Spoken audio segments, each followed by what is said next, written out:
I started collecting probably about 12 years ago, and my initial interest was in the Girl Scout jewelry. And you'll see the jewelry on the cases. This is basically just for display today so you can see the jewelry. I'm not doing a talk on that. What I was asked to do today is talk about my second passion, which was badges. And I started this collection about maybe 10 years ago. And I've started from the oldest all the way to today. So we'll be going around the room this way, and I'll give you a little bit of brief history about what has happened in the last 100 and how many years? Okay, so it all started with Juliet Lowe, right? She started in 1912 and started Girl Scouting, and she found the idea out in England where they started Girl Guides. And in the beginning, she was using the badges that they were using in England. And I only have one that I'm going to show you today, and they look like this. In 1913, she went over and brought the white badges. She brought some with her when she came in 1912, but this was what the original artist badge looks like. As you can see, that was what the original badges looked like, the white felt. Okay? In May of 1913, the first badges were brought over by Juliet Gordon Lowe from England, and they were the same badges that they earned. Now, they were white felt with blue. We've seen some with different colors, but that is initially, most of it was white with the blue, because the uniforms, believe it or not, were not khaki.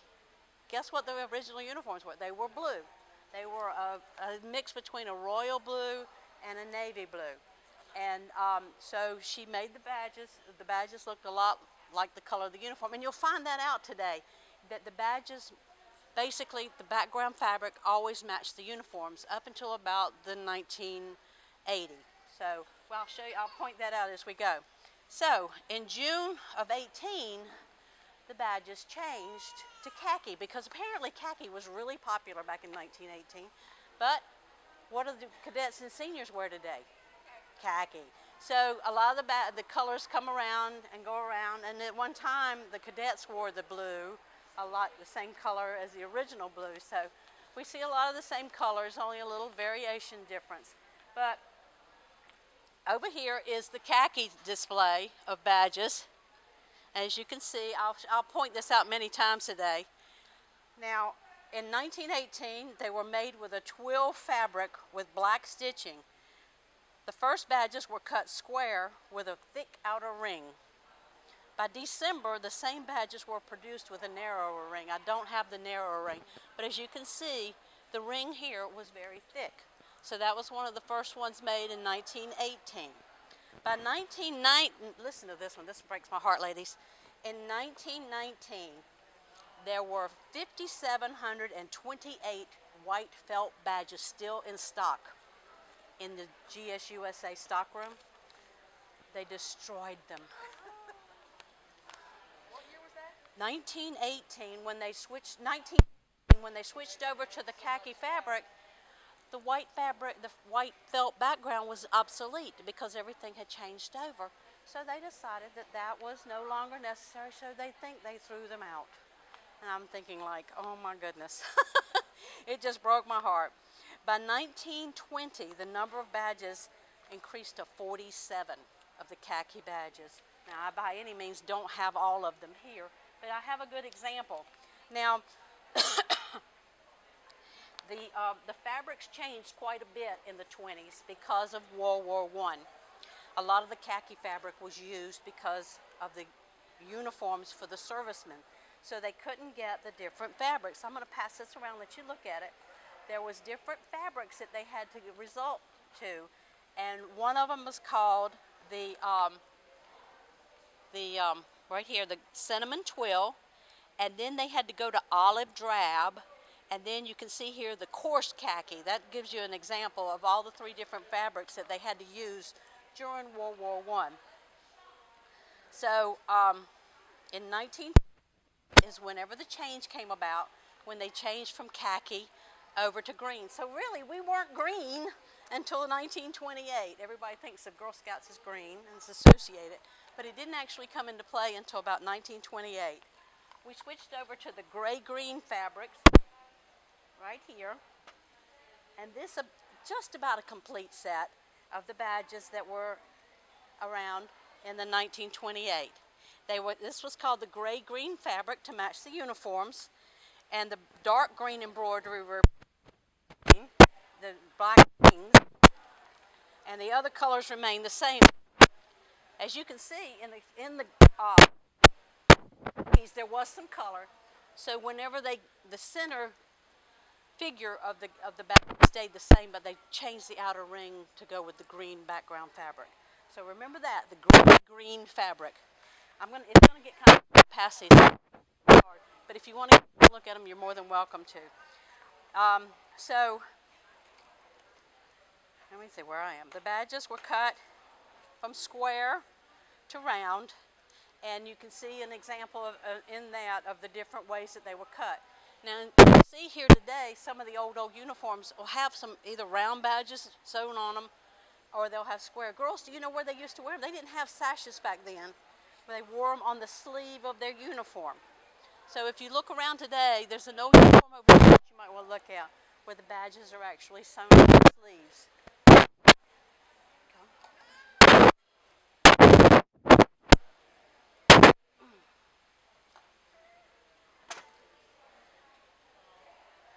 So, okay, in 1935, they came out with another new fabric. They changed the uniforms as well as the badges. They kind of, like I said, they ran the fabric with the badges. And if you want to pass this around, you can kind of see right here, this was the gray-green, and this is the silver green right here. And as you can tell, they went from just solid to color. So if you girls want to see that, and if you look at the backgrounds, you can see the way that's why I put that in total glass, so you could see the background as well. So between 1935 to 38, the badges were sold in both fabrics. So there was a transition period between the gray-green and the silver-green. And so and that's when we first started seeing sashes. If you look over here, there's a sash. And they didn't cut the badges like they do now. You know how these are cut nice? Back then, they cut them like this, and then girls had to sew the trim had to be turned under and sewed on. So it was a lot more difficult. They did all this, girls. They sewed all these patches and badges on their uniforms. So anyway, that was the silver green. Now the uniforms for that were the silver green, and some of them had buttons down them, and some of them had the zipper down here. So, okay, then by 1948, we had a bright green. A bright medium green was introduced, and as you can see, you can see the progression and how they still have that background. I mean, the ring that was not cut clear. I never could imagine sewing those on, having to turn that fabric under. But anyway, they wore these until 1955. This was the badges in the bright green to match the uniform as well. And that was one of the popular uniforms that they had. It was a green. You'll see a lot of those here today. This type of uniform in them. See that right there? It's kind of the same, but then they changed from this that you do turn under to the cut. Marrowed is what they call it, the marrowed edge. So, anyway, then by 1955 to 1960, they got smart and started cutting the edges. And as you can see, like I said, this is my best example to show you as they get bigger. But then the girls, the badges kept increasing in numbers, as you can see. This particular era, there were so many badges that there was no way the girl could earn all of them. And then in the 50s, between 55 and 60, they kept the same uniform, but they just trimmed the badges. So that's basically the difference there. But these badges were only existed from 1955 to 1960. And then from 1960 to 63, they changed the fabric to a really light green fabric, a lightweight fabric, but they kept the same styles. So there was transition badges that took place between 1960 to 1963 that were of the old style, but they're pretty rare because there's only 3 years there that they made these. Then in 1963 is when they officially came up with the Brownie, Junior, Cadet, and Senior levels. Before then, it was just intermediate level and Brownies. And then they came out, there was Senior Girl Scouts, but then they broke it up into the 4 different levels. So the new total 1963 program, they changed all the styles of the badges, and they separated the cadet badges. They earned their own badges, and cadets started earning the Girl Scout Challenge. I don't know if you remember that. Many years ago, we had it's not in existence right now, but the Girl Scout Challenge pins, and they focused on certain areas, and when they completed that area, then they got the challenge pins. And you can see a fine example out of that. Now, they were earned as a cadet. You can come up and look at them if you like. You want to come up and look at them? Sure, come on up. But this is what the cadets would earn, and this would have been what the juniors earned at that time. As you can see, here's your challenge pins right here. There were different challenges. They're really kind of hard to read, but anyway, that's just, it was too hard to get them. 1963, whenever you were a junior, you had a sash. But then when you became a cadet, you didn't change. You wore the same sash. And you started tacking your yellow badges underneath the badges. So you had that, and then when you got to that point, you filled up your front, you could put them on the back. Okay? All right. Now, the thing about this level, you remember I told you there was a senior level. Seniors had focus areas that you could work on. They didn't actually earn badges at that point. They did community service bars, and they had the 8 indispensables of Senior Girl Scouting. I'll let you look at this. But the girls had those beautiful senior uniforms that looked like airline hostesses and that sort of thing. Well, they would focus on a special interest.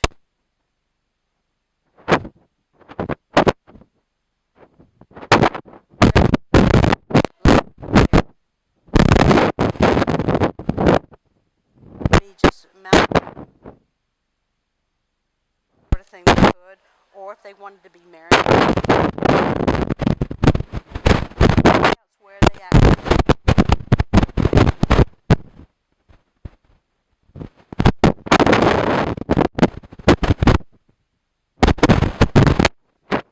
They studied aviation, and they would meet sometimes at airports and study about airplanes and that sort of thing. This right here is studying the arts, different, and they would focus. That's what they would focus on at all times. I kind of like the panoramic because I like for my girls to earn different things. But then in the 70s, it kind of changed, and these were the special interests that they went to in the 70s. But this is what the Senior Girl Scouts did in the same era as that. In the which there were 4 girls studied, and as you can see here, they were help me out, ladies. The world of the world of well-being, the world of arts, the world of people, the world of today and tomorrow, the world of outdoors, and then there was another one that was added that I put on the bottom. It didn't really have a name. Yeah, it was the extra ones. That's what we're going to call it. But anyway, this in 1980 to 1999, this was the program that was put into place. I forgot to mention. I'm sorry. The handbook badges. That's it. The handbook badges.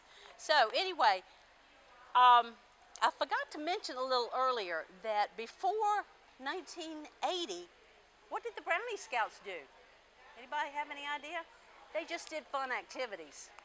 But there's a lot of people that don't realize that there were activity patches that the Brownies could earn, or they could get. They didn't really earn them because there weren't any requirements. But these were actually sold by Girl Scouts. As you can see, they're in the original packages. When did those start? These started in the 70s. They were in 78 to 85, something like that. Before that, there were brownie points that they could earn. Yeah, there was different things that I haven't. I'm still learning history here, ladies. But anyway, these were what they're known as the pre-triads of today. But this was offered by GSUSA. But other council, it was up to each individual council what they wanted to do, and so Brown pre-triad are from different councils, and you can see all the different ones that I've collected so far. A lot of it focused on the B program. Be a good helper, be a friend maker, be a different discoverer and that sort of thing. So you can see that they would have these patches made up by the councils, like I said, did it individually, and they would come up with the different patches that they wanted. And this may have been the outdoors, I'm not sure, but as you can see, there's many, many different ones that I don't even have a smidgen of all of those. But the B program was really good for the Brownies. They decided that the Brownies could do badges as well. And that's when they came up with, anybody know the name of it? You girls know the name? Triads. Triads. That is the triangle badges, and it's over here in the corner. It was focused on the 5 worlds of interest, and they're broken up into the same areas, and they're at the top, and the Brownies earn triads. That's actually one of my favorites, is the triads, because I think that's a neat name, and it just served, it just fit the purpose. But this all went in this 1980 to 1999 worlds of interest. And then in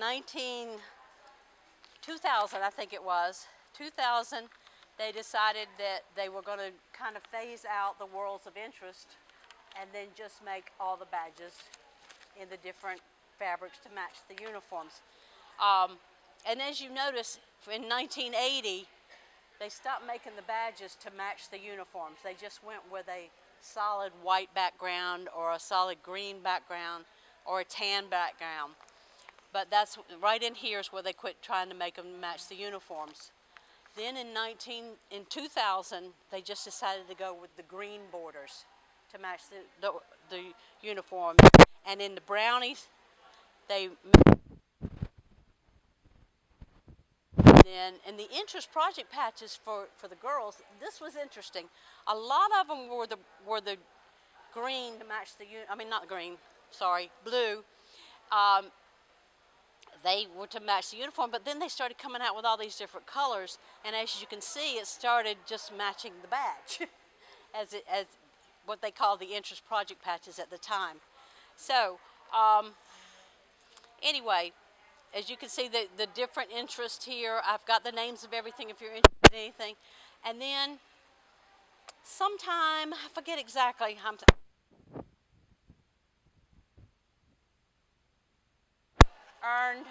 they moved into Studio 2B, and they earned charms that they could wear instead of badges, girls. If you want to see that, you could wear it on that pin or wear it on a bracelet when you earned your particular project that you were working on. Studio 2B program there was a lot of discontent with it, and it was phased out, and then actually they went back to badges, and in 2012 the current badges are in place now with the Journey programs and the legacy badges that are in existence today. So I've just brought a smidgen of things to show you what the badges look like today. And I've just really gone over things, ladies. I didn't even go through all my notes because we'd be here for 2 hours if I went through all this stuff. But I did want you to get up and look at things. One thing I mentioned in the smaller the younger girls, I mean the older girls between 1919 and 1933 could earn the Golden Eaglet Award.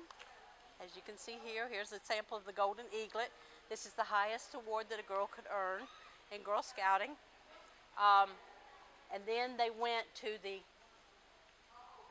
curve bar, and the first class is the highest award that a girl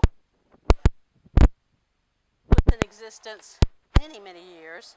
It switched back and forth a little bit, first class to bar. And people are shaking their head. That's right. It switched around a little, and then here is the Gold Awards. This is the highest awards that girls can earn at the different levels today. So if you have any questions, I'll be glad to answer them at this time.